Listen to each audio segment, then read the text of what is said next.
أعوذ بالله من الشيطان الرجيم.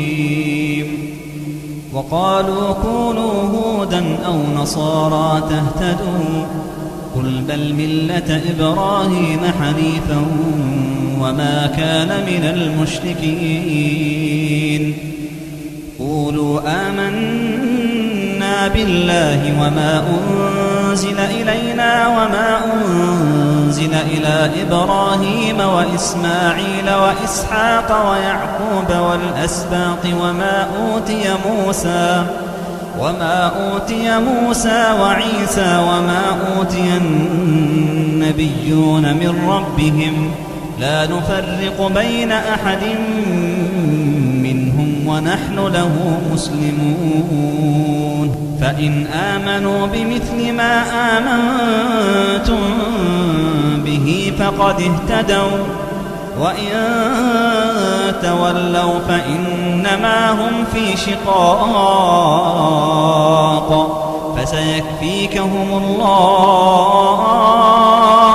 فسيكفيكهم الله وهو السميع العليم. صبغة الله ومن أحسن من الله صبغة ونحن له عابدون. قل أتحاجوننا في الله وهو ربنا وربكم ولنا أعمالنا ولكم أعمالكم ونحن له مخلصون. أم تقولون إن إبراهيم وإسماعيل وإسحاق ويعقوب والأسباط كانوا هودا أو نصارى قل أأنتم أعلم أم الله ومن أظلم ممن كتم شهادة عنده من الله وما الله بغافل عما تعملون. تلك أمة قد خلت لها ما كسبت ولكم ما كسبتم ولا تسألون عما كانوا يعملون.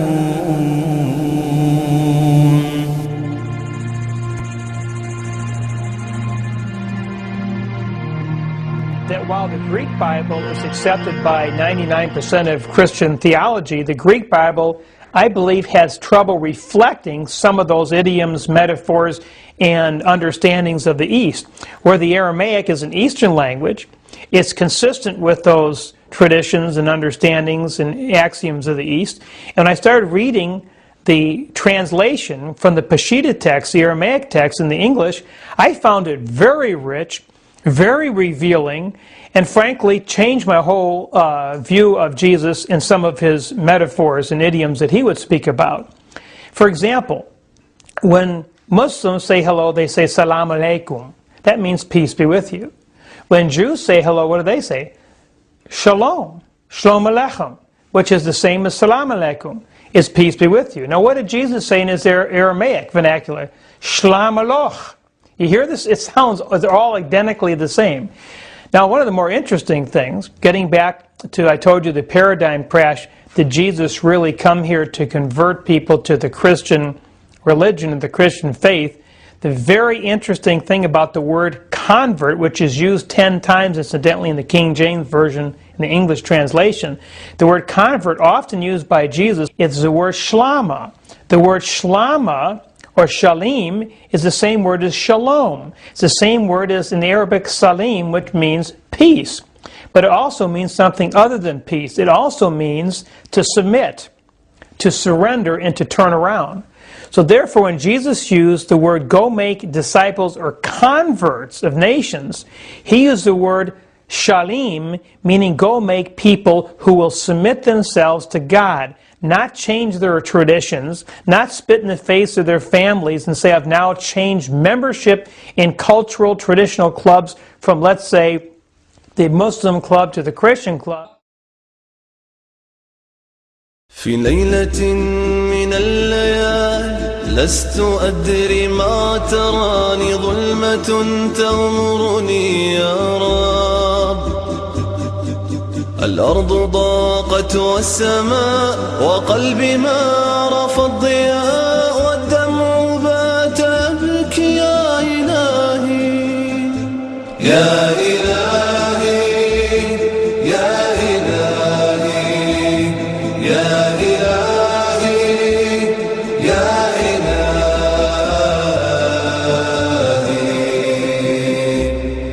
عصيت والذنب كبير وإني في حزني أسير مقيد بذنبي يا رب فهل أستحق يا إلهي العفو مجرما مقر بالذنوب يا إلهي. Jesus spricht zu ihnen: Habt ihr nie in den Schriften gelesen, der Stein, den die Bauleute verworfen haben, dieser ist zum Eckstein geworden? Von dem Herrn her ist er dies geworden, und er ist wunderbar in unseren Augen. Deswegen sage ich euch, das Reich Gottes wird von euch weggenommen und einer Nation gegeben werden, die dessen Früchte bringen wird. Und wer auf diesen Stein fällt, wird zerschmettert werden. Auf wen irgend er aber fällt, den wird er zermalmen. يا إلهي يا إلهي يا إلهي يا إلهي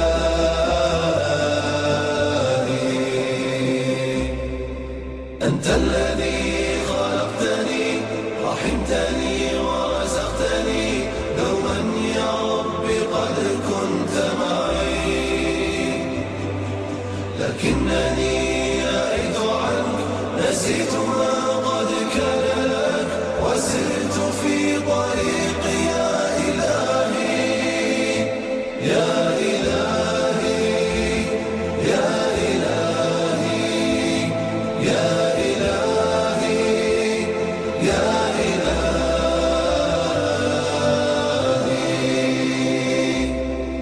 واليوم يا ربي أعود من ظلمة خلف الحدود فالقلب منكسر وطرفي حائر وأنا الغريق فلا أرى إلا سواك لمنقذا لا منجى ولا منجى إلا أنت يا إلهي يا إلهي.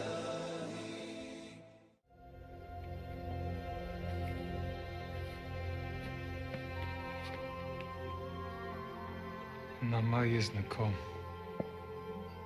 Daudi, Sana'ani, Resha. Diavella Siginim Be'ale, and Radafuli, Ildefonakom, Altikhalon, Ytheimenachma. Yehoda Kashta, Yelah.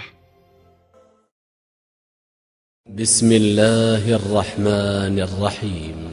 وإذ قال موسى لقومه يا قوم لم تؤذونني وقد تعلمون أني رسول الله إليكم فلما زاغوا أزاغ الله قلوبهم والله لا يهدي القوم الفاسقين. وإذ قال عيسى ابن مريم يا بني إسرائيل إني رسول الله إليكم مصدقا لما بين يدي من التوراة ومبشرا برسول يأتي من بعد اسمه أحمد. فلما جاءهم بالبينات قالوا هذا سحر مبين ومن أظلم ممن افترى على الله الكذب وهو يدعى إلى الإسلام والله لا يهدي القوم الظالمين. يريدون ليطفئوا نور الله بأفواههم والله متم نوره ولو كره الكافرون هو الذي أرسل رسوله بالهدى ودين الحق ليظهره على الدين كله ولو كره المشركون. The Arabic language by its nature has been preserved intact, unchangeable with the revelation of Allah subhanahu wa ta'ala. The Arab grammarians and the Arab lexicographers were the first people. The first dictionary in the English language is 16th century. They don't even know really what Chaucer's language meant. They can only guess at a lot of words, the meanings of words. The Hebrew language, the Hebrews caught on to dictionaries from the Muslims.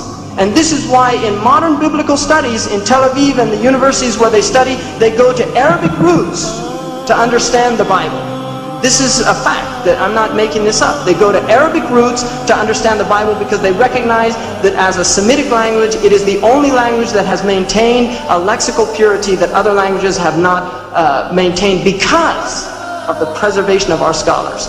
And by the tawfiq of Allah, because when Allah said, "Inna nahnu nazzalna dhikra wa inna lahu lahafidhun," that includes the preservation of the Arabic language because it's an essential aspect. The Arabic language has been preserved, and it's there for whoever wants it. If you want dunya, then learn English. But if you want akhirah, learn Arabic.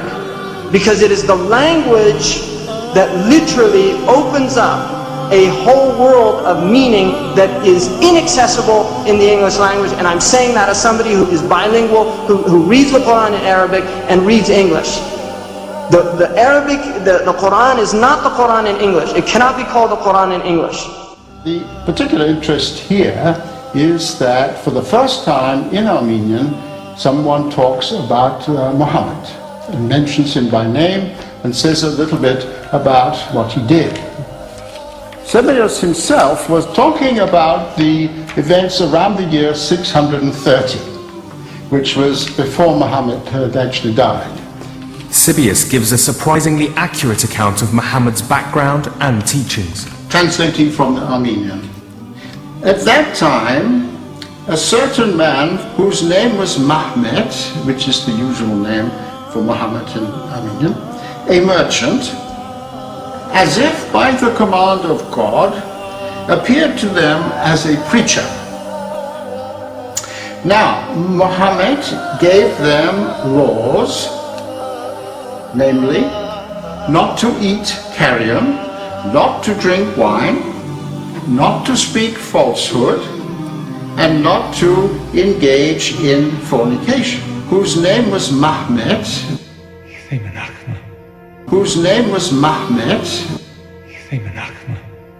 Drei wichtige Personen sind in den Schriftrollen von Qumran benannt. Der Lehrer der Gerechtigkeit, er war nicht der Gründer, aber richtungsweisender Führer der frühchristlichen Gemeinde.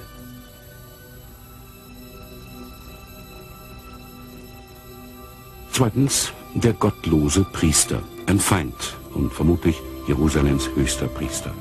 Und die dritte Person heißt der Lügner, ein verstoßenes Mitglied der Gemeinde.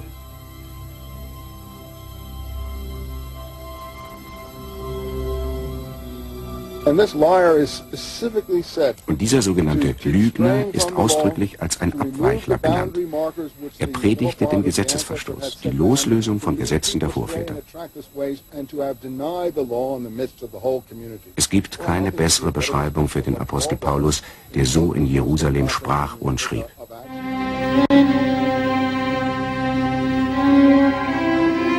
Etwa 25 Jahre nach dem Tod Jesu spaltete sich die Bewegung, die er ins Leben gerufen hatte. Die beiden Gruppen hatten sehr unterschiedliche Ansichten über ihren Lehrer und über die Bedeutung seiner Botschaft. Daraus entwickelte sich ein Machtkampf zwischen Paulus und Jakobus, den Anführern der beiden Lager, aus dem Paulus, ein zweifellos genialer Mann, als Sieger hervorging. Seine Gefährten schrieben ihre Version der Geschichte Jesu nieder, wie sie heute im Neuen Testament vorliegt. Die zweite Gruppe ist viel geheimnisvoller. Von ihr sind keinerlei schriftliche Zeugnisse ihres Glaubens überliefert. Im Gegensatz zu den Verfassern der Evangelien waren die Mitglieder dieser Gruppe Menschen, die mit Jesus direkt in Kontakt gestanden waren, seine Familie und seine Jünger. Das Jesusbild der meisten Menschen entstammt den 4 Evangelien des Neuen Testaments, aber die vermitteln vor allem die Sichtweise des Paulus.